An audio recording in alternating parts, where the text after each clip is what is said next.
Quickly एक नजर डालते हैं मार्केट पर। इस वक्त बहुत ही बढ़िया तेजी मजबूती जो सुबह से बनी थी गैप अप, वो अब तक मेंटेन करके रखा है मार्केट ने। 100 पॉइंट से ज्यादा के ऊपर निफ्टी में 18,600 के ऊपर आराम से ट्रेड कर रहा है और बैंक निफ्टी 44,440 के ऊपर आराम से सस्टेन करे। चार्ट में दिख रहा है कि जो गैप अप बना था वो लगातार वैसे ही लगभग मेंटेन है, रादर थोड़ा थोड़ा और इंप्रूव होता हुआ दिख रहा है। और मिड कैप में भी अब लग रहा है ऐसा कि ऊपर की तरफ रफ्तार बढ़ रही, करीब 150 पॉइंट मिड कैप इंडेक्स भी मजबूत है। एडवांस डिक्लाइन भी काफी बेहतर है और बाजार में कई सारे सेक्टर्स और स्टॉक्स हैं जहां पे जैसे नतीजे वैसे उनका प्रदर्शन भी देखने को मिल रहा है। आईसीआईसीआई लोम्बार्ड में खबर थी 8.5-9% ऊपर है। बीएचईएल नतीजों के बाद करीब 4% मजबूत है। एमएनएम के नतीजे हालांकि मार्केट में आए थे, उसके बावजूद 4% की मजबूती है, अच्छी देखने को मिल रही है। जीएमआर एयरपोर्ट्स काफी वीक नतीजे, 11% गिरा। सिटी यूनियन बैंक 10.25% नीचे। बालकृष्ण इंडस्ट्रीज 6.5% नीचे। बॉश में भी 3% की गिरावट देखने को मिल रही। तो नतीजों के हिसाब से मार्केट बिहेव कर रहा है। आलू वाले कॉन्ट्रैक्ट नतीजे अच्छे थे, 14% ऊपर। ग्रीन लैम्प में 14% की तेजी देखने को मिली। तो यह है कुछ बाजार का हाल। लेकिन चलिए अब बातचीत करते हैं ड्रीम फोक्स के। एयरपोर्ट पर लॉन्च सर्विसेज देने वाली कंपनी ड्रीम फोक्स के नतीजे काफी शानदार रहे। चौथी तिमाही में मुनाफा करीब 3 गुना और आमदनी 2.5 गुना बढ़ी है। मार्जिन भी 14% हो गए हैं। एयर ट्रेवल बढ़ने से नतीजों में शानदार ग्रोथ रही है और ये ग्रोथ अब आगे कितनी और बढ़ेगी या कितनी सस्टेन करेगी, इसी आउटलुक को समझने के लिए बातचीत करते हैं कंपनी की चेयरपर्सन और एमडी लिप्ता कैलाट से। लिप्ता जी, बहुत बहुत स्वागत है आपका सीएनबीसी आवाज पर। Q4 के नतीजे वाकई बहुत ही बढ़िया थे और जो हर लेवल पे हम लोग देख रहे थे कि चाहे वो पैट देखें या एबिटा लेवल पे देखें, काफी शानदार नतीजे देखने को मिले हैं। तो आपके हिसाब से हाईलाइट क्या है, नंबर 1? नंबर 2, ये ग्रोथ सस्टेन रहेगी या आगे इक्वलाइज होगी? Thank you Neeraj ji. तो अगर देखो तो जिस तरह से ट्रैवल बढ़ रहा है और नॉट ओनली दैट, अवेयरनेस जो लाउंजेस की है वो भी बहुत ज्यादा बढ़ रही है। तो ये फैक्टर्स हैं आज की डेट में जिस ड्रीम फोक्स की ग्रोथ के लिए। Not only that, I would say that जिस तरह से क्रेडिट कार्ड पेनिट्रेशन हो रहे हैं, राइट, लोगों को ये पता है कि क्रेडिट कार्ड पे एक लाउंज बेनिफिट दिया जा रहा है और यूसेज जिस तरह से बढ़ रहा है। दूसरा, I would also say that अगर एयरपोर्ट्स में भी देखो जिस तरह से लाउंजेस के एक्सपेंशन हो रहे हैं, एग्जिस्टिंग एयरपोर्ट्स में भी जो मेजर सिटीज है लाइक मुंबई, दिल्ली, बैंगलोर, जो साइजेस है लाउंजेस के वो बढ़ रहे हैं क्योंकि एयरपोर्ट्स को भी दिख रहा है कि यहाँ पे ग्रोथ बहुत ज्यादा है। So I would say that yes, the trend is at the peak and this will continue going on.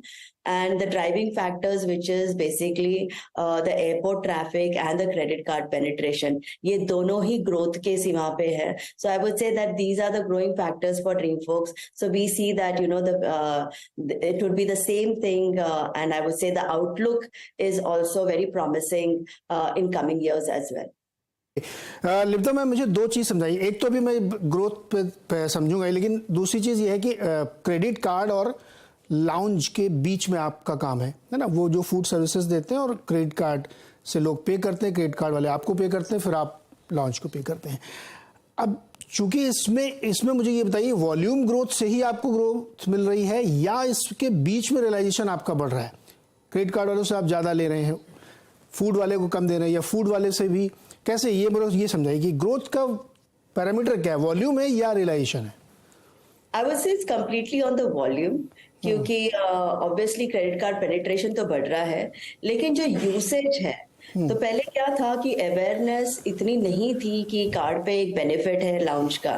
तो वो जो अवेयरनेस है कि ये कॉम्प्लीमेंट्री बेनिफिट मिला है, आई वुड से कि वो अवेयरनेस बढ़ रहा है इसकी वजह से। इन terms of the cost or the revenue, I would say it is both sides. The realization is going in the same manner, so it is nowhere, कहीं पे कटौती नहीं हो रही है। I would say that it is going in the same line. लेकिन जो awareness है प्रोडक्ट के बारे में, जो अवेयरनेस है लाउंजेस के बारे में, वो ज्यादा बढ़ रहा है और इसकी वजह से ग्रोथ है। सो प्योरली वॉल्यूम पे। तो एक चीज ये बताइए कि अभी नए कहीं पे क्रिएट हो रहे हैं नए लाउंजेस, क्योंकि जो पुराने वाले तो भरे रहते हैं एकदम, उसमें अब एक लिमिट से ज्यादा उसमें जा भी नहीं सकते लोग। तो क्या नए प्रीमियम लॉन्जेस बन रहे हैं जहां पे ज्यादा आपको रियलाइज होगा? तो नीरज जी, अगर आपने देखा भी होगा कि 10 सालों में जो एक्चुअली ट्रेंड देखा गया है, जो एवरेज लाउंज साइज हुआ करता था पहले, जो 2000 स्क्वायर फीट का हुआ करता था, आज की डेट में 30,000 40,000 स्क्वायर फीट के लाउंजेस बने हैं एयरपोर्ट्स में। तो एग्जिस्टिंग एयरपोर्ट्स में भी अगर आप देखो, दिल्ली फॉर एग्जाम्पल, दिल्ली में एक्सटेंशन लाउंजेस हो गए हैं। I mean additional 20,000 square feet का लाउंज ऑलरेडी खुल गया है। इंटरनेशनल साइड में अगर आप देखो 45,000 स्क्वायर फीट का लाउंज खुल रहा है। तो एयरपोर्ट्स को भी दिख रहा है कि लाउंजेस की वजह से जो वैल्यू ऐड हो रहा है in terms of the value, in terms of the revenue to the airport, तो एयरपोर्ट भी इसमें बहुत ज्यादा इन्वेस्ट कर रही है। नॉट जस्ट एक्सिस्टिंग एयरपोर्ट्स में कहूंगी, लेकिन जिस एयरपोर्ट्स में लाउंजेस नहीं हुआ करते थे, वहां पे भी आज की डेट में लाउंजेस आ रहे हैं। And government is working towards adding more and more lounges in tier 2 and tier 3 cities as well. Okay, और कार्ड पेनिट्रेशन आपके हिसाब से, मतलब लोगों का चार्म सिर्फ लाउंज के इस्तेमाल के लिए कार्ड का है या एक्चुअली वो कार्ड से खर्चे भी कर रहे हैं? मुझे लगता है केवल लाउंज के लिए लोग कार्ड ले रहे हैं आजकल। नहीं, बैंक ऐसे तो करेगी नहीं, बैंक भी चाहेगी कि वो कार्ड यूज भी हो, तो लोग खर्चा भी कर रहे हैं और लाउंज भी यूज कर रहे हैं। ओके, आपने गोल्फ लिंक वाला जो एक टाई अप किया था विट सर, वो आपने एक्वायर कर लिया कंट्रोलिंग स्टेक लिए, तो क्या ये बिजनेस बदल गया पूरा अब आपके लिए? नीरज जी, ये बिजनेस बदला नहीं है। अगर आपने देखा होगा कि हम एक प्रीमियम बेनिफिट कार्ड होल्डर को दे रहे हैं, तो गोल्फ भी एक ऐसा प्रीमियम प्रोडक्ट और ये बेनिफिट है जो कार्ड होल्डर्स को दिया जाता है। तो हमने देखा कि जैसे हमने ऑलरेडी एक टेक बिल्ड कर दिया है और इंटीग्रेटेड है बैंक्स के साथ, तो हमने देखा कि गोल्फ एक प्रीमियम प्रोडक्ट है जो कार्ड होल्डर्स को दिया जाता है, और ये एक एड ऑन सर्विस होगा ड्रीम फोक की तरफ से। सो ऐसा नहीं है कि हम डाइवर्ट हो रहे हैं या डाइवर्सिफाई कर रहे हैं हमारे बिजनेस को। हम ये देख रहे हैं और हमारी कोशिश ये है कि जहां तक हो सकता है जितने प्रीमियम प्रोडक्ट्स या सर्विसेज हम ऐड कर सकते हैं, हम उसे ऐड करेंगे, क्योंकि हमने ऑलरेडी टेक्नोलॉजी बिल्ड कर दी है। और इसी तरह से हमने देखा कि गोल्फ एक सिमिलर प्रोडक्ट है जो कार्ड होल्डर्स को दिया जाएगा, तो इसलिए ये हमने एक्वायर किया है। तो वही तो मैं समझना चाहता था, चूंकि अब इसको आपने एक्वायर कर लिया, अब इस 60% स्टेक आपके पास है, लेकिन लॉन्च में आपके पास कोई स्टेक नहीं, लॉन्च में तो आप केवल सर्विस प्रोवाइडर बीच में, इसमें आप चूंकि ओनर भी हो गए हैं, तो आपका कॉस्ट रियलाइजेशन, आप बीच में आप सर्विस प्रोवाइडर भी हैं, कार्ड के साथ आपका टाई अप भी है, तो वो करने के पीछे मकसद क्या था? आपने इसका स्टेक क्यों लिया? तो नीरज जी, एक्चुअली जिस तरह से ड्रीम फोक्स एग्रीगेट करता है लाउंजेस के साथ टाई अप करके, उसी तरीके से गोल्फ क्लिक भी डिफरेंट गोल्फ क्लब्स के साथ across the globe tie up करता है। सो एक्चुअली देखा गया तो business is similar, okay, in terms of जैसे हमने लाउंजेस के साथ टाई अप किए हुए हैं, वैसे गोल्फ क्लिक ने गोल्फ क्लब्स के साथ टाई अप किए हुए हैं। और इस प्रोग्राम को जैसे हम लाउंज बेनिफिट कार्ड होल्डर्स को देते हैं, उसी तरीके से गोल्फ क्लिक का जो गोल्फ प्रोग्राम है वो बेनिफिट क्रेडिट कार्ड्स को दिया जाता है। तो it's actually the similar business, it's just that instead of the airport lounges, this is a golf club or a golf benefit which is there. Okay Lipta ma'am, मेरा आखिरी सवाल आपसे ये है कि चूंकि आप बहुत होपफुल हैं कि बहुत ज़्यादा एक्टिविटीज़ लॉन्च में बढ़ रही, ये बात सही भी है, फुली ऑपरेशनल जितने एयरपोर्ट्स हैं उसमें सब में है, क्या एक्सपेक्टेशंस हम रखें यहाँ से 1-2 साल के लिए, अगर आप आउटलुक देना चाहें?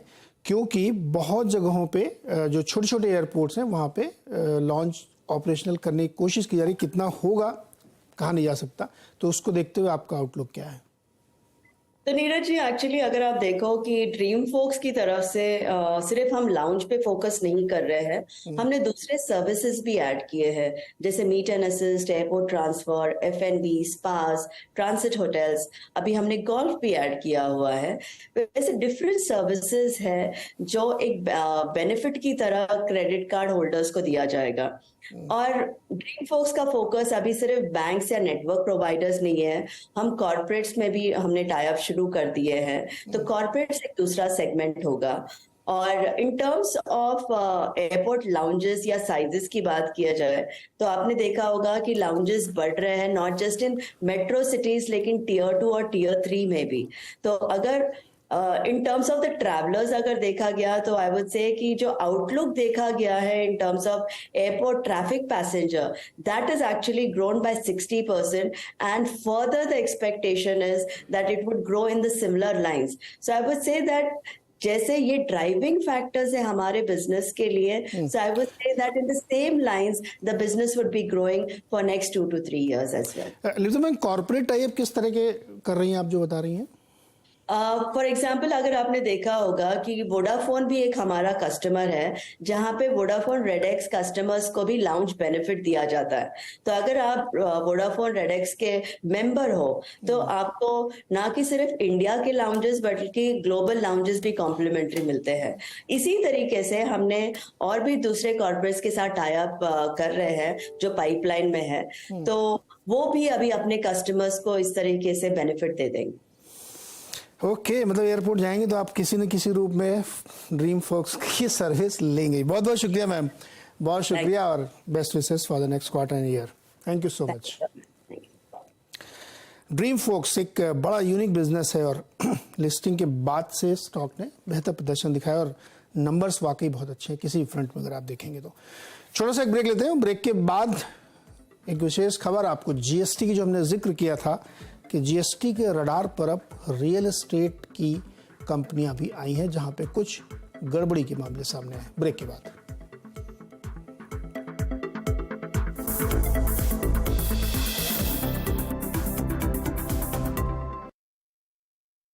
Steel presents Majboot Stocks of the Day.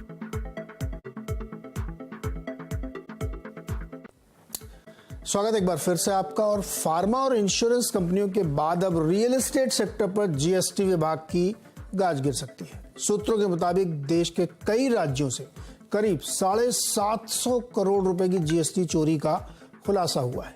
GST चोरी में 120 से ज्यादा बिल्डर्स और डेवलपर्स शामिल हैं जिन्हें जल्द ही विभाग की तरफ से शो कॉज नोटिस भेजने की तैयारी है। डिटेल में समझते हैं इस खबर को हमारे संवाददाता आलोक प्रियदर्शी से। आलोक जी बताइए, क्या पूरी खबर क्या है? ये तो बड़ा मामला लग रहा है 750 करोड़ का। बिल्कुल, देखिए सरकार का इस वक्त जो पूरा फोकस है रेवेन्यू लीकेज को रोकने पर है और जैसा कि मालूम है 16 मई से देश भर में जो फेक जीएसटी क्रेडिट और जीएसटी चोरी के खिलाफ जो ड्राइव चल रहा है उसमें एक नया खुलासा हुआ है। जो हमें जानकारी मिली है कि करीब 120 बिल्डरों के खिलाफ विभाग जो जीएसटी विभाग है शो कॉज नोटिस भेजने की तैयारी कर रहे हैं, क्योंकि पूरा जो मामला है करीब 750 करोड़ रुपए के जीएसटी चोरी का है। और सबसे बड़ी बात यह है कि जो जीएसटी चोरी के मामले आए हैं बहुत बड़े बड़े बिल्डर नहीं है, इसमें मीडियम साइज के बिल्डर भी हैं जो कि एक 2-3 तरीके मोडस ऑपरेंडी थे इसमें जो जिस तरह से जीएसटी चोरी कर रहे थे। एक तो ये है कि जीएसटी में आप देखेंगे तो जो कंप्लीटेड फ्लैट होते हैं उस पर जीएसटी नहीं लगता, लेकिन वो किसी तरह से इस पे एडवांस लेके ग्राहकों से किसी तरह से जीएसटी वसूलते थे, जबकि जीएसटी सिर्फ अभी जो अंडर कंस्ट्रक्शन फ्लैट होता है उसी पर जीएसटी लगता है, कंप्लीटेड प्रोजेक्ट पर नहीं लगता है। इसी तरह से जो इन्फ्लेटेड बिलिंग करते थे, साथ ही साथ एक तरह से कहें तो फेक रिफंड लेते थे। और जो कई राज्यों में अगर देखें तो अलग अलग जीएसटी का स्ट्रक्चर है, थोड़ा कॉम्प्लिकेटेड स्ट्रक्चर है, क्योंकि जीएसटी के जो वैल्यू होती है उसमें लैंड के वैल्यू को भी शामिल किया जाता है, थोड़ा सा कॉम्प्लिकेटेड हो जाता है। और इसकी आड़ में ये लोग ग्राहकों को बेवकूफ बना रहे थे और ग्राहकों से जीएसटी वसूल कर डिपार्टमेंट को जमा नहीं कर पा रहे थे।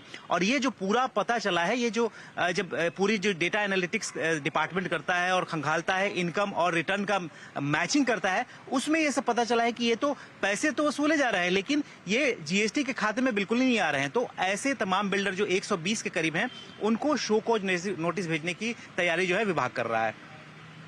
120 है। और ये सब कहाँ, यूपी और इस टाइप के हैं, कहाँ के हैं ज्यादातर बिल्डर?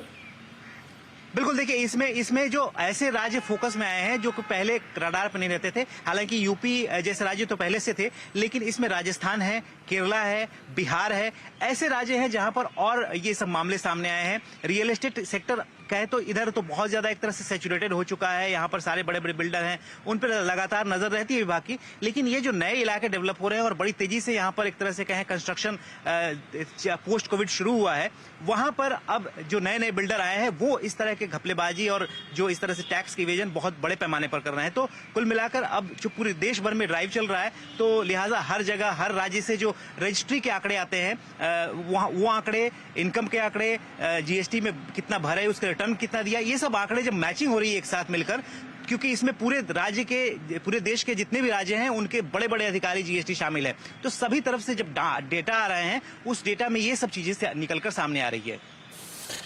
ओके, तो ये एक ड्राइव चल रही है और इसमें तमाम तरीके की जो गड़बड़ियां हैं जीएसटी को लेकर के, कंप्लीटेड फ्लैट है लेकिन अंडर कंस्ट्रक्शन बता के जीएसटी वसूली, ये सब होने वाली है। और अब नए इलाकों में, यानी जो बहुत यूजुअल सस्पेक्ट वाले इलाके नहीं, नए नए इलाकों में भी ये काम काज होगा। आलोक जी बहुत बहुत शुक्रिया इस जानकारी देने के लिए। चलिए अगली खबर की तरफ बढ़ते हैं और अगली खबर है स्टेट बैंक ऑफ इंडिया की, जिन्होंने गिफ्ट सिटी गांधीनगर में आज $750 मिलियन के बॉन्ड की लिस्टिंग कराई है। इस मौके पर एसबीआई के चेयरमैन दिनेश खारा से बातचीत की हमारे संवाददाता केतन जोशी ने। आइए सुनते हैं। एसबीआई चेयरमैन इस वक्त हमारे साथ है। सर बताइए, ये जो बॉन्ड लिस्टिंग हुआ क्या मायने रखता है एसबीआई के लिए, ग्लोबल प्रेजेंस कितना और स्ट्रॉन्ग होगा? देखिए, ऐसा है कि हम अपना इंटरनेशनल बैंकिंग ग्रुप जो हमारा है उसकी बैलेंस शीट तकरीबन $60 बिलियन के करीब है और वो हमारी टोटल ओवरऑल बैलेंस शीट का तकरीबन 10% के करीब कंट्रीब्यूशन है इसका। और इंटरनेशनल बैंकिंग ग्रुप में जो हम सपोर्ट करते हैं तो उसमें हम इस तरह से इंटरनेशनल बॉन्ड्स हम रेज करते हैं। ये बॉन्ड हमने जो है 750 मिलियन जो है बहुत अच्छी प्राइस पर रेज किया है और इसके माध्यम से हम अपने ग्राहकों को इंटरनेशनल मार्केट में जो डॉलर फंडिंग प्रोवाइड करवाते हैं वो एक बहुत ही कॉम्पिटिटिव प्राइस पर हम उनको प्रोवाइड करवा पाएंगे। यही हमारा ध्येय है, उद्देश्य है और इस उद्देश्य की तरफ हम आने वाले दिनों में और भी अधिक काम करेंगे। सर जैसे आपने अपनी स्पीच में मेंशन किया कि डॉलर में प्रेजेंस है वो एसबीआई का बढ़ता जाएगा, तो ओवरऑल बॉन्ड मार्केट और इंटरनेशनल प्रेजेंस के ऊपर एसबीआई आगे क्या रुख अपनाएगी? देखिए, ऐसा है कि जैसे भारतवर्ष अभी $3.5 ट्रिलियन की इकोनॉमी है, उससे जब $5 ट्रिलियन की इकोनॉमी बनेगा तो एक्सपोर्ट्स भारतवर्ष से बहुत अधिक होने की आशा है और वो भी मैन्युफैक्चरिंग एक्सपोर्ट्स। तो मैन्युफैक्चरिंग एक्सपोर्ट्स से बढ़ेंगे तो मैन्युफैक्चरिंग फैसिलिटी भी हिंदुस्तान में जो है और अधिक सेटअप की जाएगी और उसको सेटअप करने के लिए बहुत से ग्लोबल एंटरप्रेन्योर्स जो हैं वो इंडिया की तरफ देख रहे हैं और मैं आशा करता हूं कि आने वाले दिनों में ऐसा इन्वेस्टमेंट बहुत अधिक मात्रा में आएगा और उनके आने के बाद, इंटरनेशनल इन्वेस्टमेंट आने के बाद हम यहाँ से प्रोडक्शन करने के बाद एक्सपोर्ट भी करेंगे। इसका नेट रिजल्ट ये होगा कि इंडियन इकोनॉमी में एक्सपोर्ट एक बहुत अहम महत्वपूर्ण भूमिका अदा करेगा और उस एक्सपोर्ट्स के बढ़ने से जो internationalisation of the Indian economy है वो इम्प्रूव हो जाएगा। तो ये थे दिनेश खारा, स्टेट बैंक ऑफ इंडिया के चेयरमैन, जो हमारे संवाददाता केतन जोशी से बातचीत कर रहे थे बॉन्ड लिस्टिंग के मौके पर। छोटा सा एक ब्रेक के बाद आप देखिएगा कमाई का अड्डा वीरेंद्र, हर्षदा और अनुज के साथ।